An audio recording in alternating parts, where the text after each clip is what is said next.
Good afternoon. Good afternoon. Ed Bartlett, Minister of Tourism, Jamaica. Well, it's the first day here at ITB. It's a particularly busy period for you, Ed. In just this quarter alone, you've opened up a new convention centre, as well as the airport and a port as well. Maybe if we start first by looking at your convention centre. Can you tell us a bit about how the opening went and how you see that influencing and developing Jamaica's tourism product?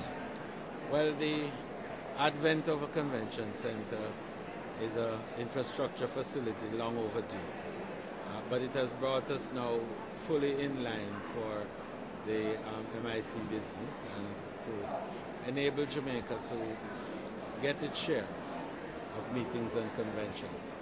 We had our first convention in January with the marketplace being held in Jamaica, not for the first time, but certainly the first time in those sort of circumstances and in a real state-of-the-art, commodious setting.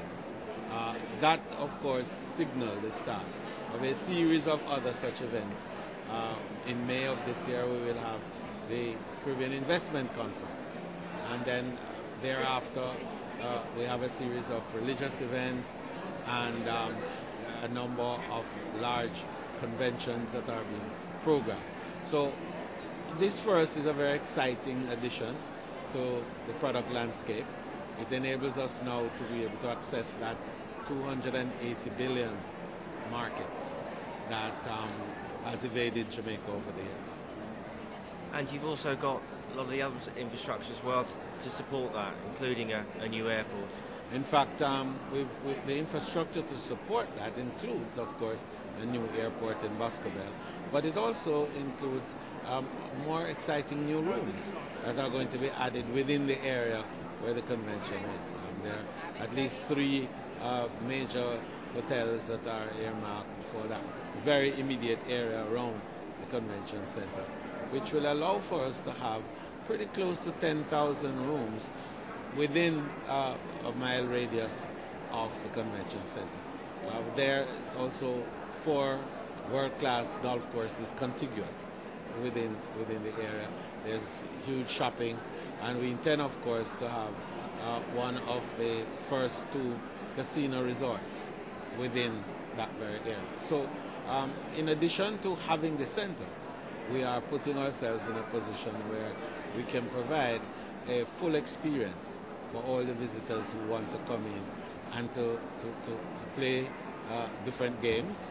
Of course, gambling being an important part of that. And how do you see your new cruise facility at Falmouth changing the product landscape as well in Jamaica?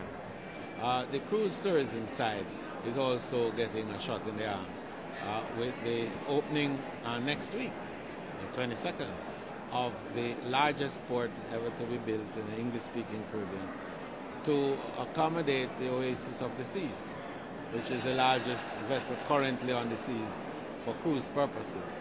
And this is going to be a huge and exciting leap for Jamaica's maritime activities.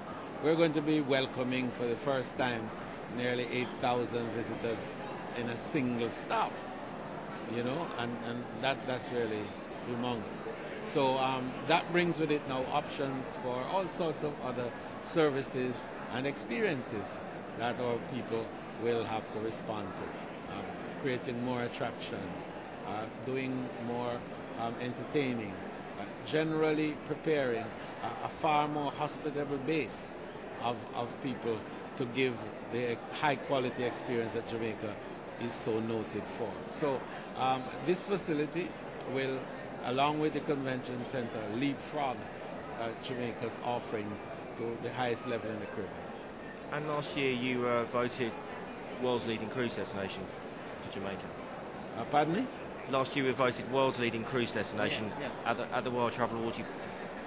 Well, we're well on track to be again voted the leading Caribbean destination, and we're looking forward to the World Travel Awards in Jamaica in May. We're excited about that prospect because that again will be another key use for the convention center with the exciting programs that come along with World Travel Awards, and more importantly, the array of international stars and high performers in the tourism industry. That's good for a destination. It focuses on us, and it also gives us a chance to meet with those who are the movers and shakers of the industry. Now, with all this development going on, you're also looking to for new opportunities as well for investment. Well, the engine for me of sustained development is investment. Investment is what gives you new and exciting products which entice the world. And we're satisfied that we're onto a new path in terms of new investment options. Coming immediately after the recession, which has sort of slowed investment globally. And indeed, in our case too, we do have a number of projects which are on stream, which are halted because of the change in the capital market conditions. Now those projects are coming back on stream, but with it also new investment options. And we're opening up a new frontier on the south coast of Jamaica.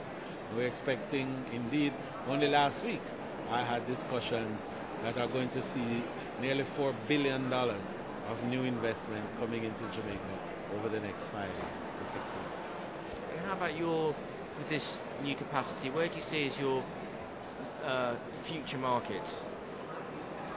Well, the future markets, of course, are the emerging markets of the world, the Brazils and the Indias, the Chinas, the Russias, and also the missed countries, which are another emerging group that are around the BRIC, the Mexicos and the Indonesias and the South Koreas and the Turkeys. Yes, these are the new missed countries, as they call them, that are going to be supporting the BRIC, and that's where the market is going to be, and we're preparing ourselves to move into these key areas. We're going later on today. I have a meeting with the Russian deputy director of their tourism bureau, and we are talking about our new move into the Russian market. In May, we will be dealing with the Brazilians.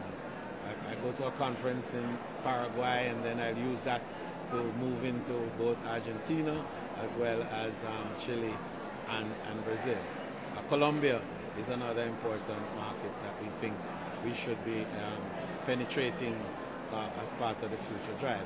And then, of course, there's Poland, and some of the Eastern European countries around Russia. See, I'm of the view that you cannot have development in a particular country without a spin-off effect on some of the countries around it. And so we look in Asia, for example, and you see China, and it is impossible for China to be growing at the rate of which it's doing. And you're not seeing Indo-China picking up, and it is happening. You go to India, and it's the same situation. So we are driving what we call an intelligent market forecast for an incursion in areas that are not only now high growth, but that have the potential to spin off high growth around its immediate borders. Okay, Minister Bartlett, well, thank you very much for joining us here today at ITB. Thank you very much.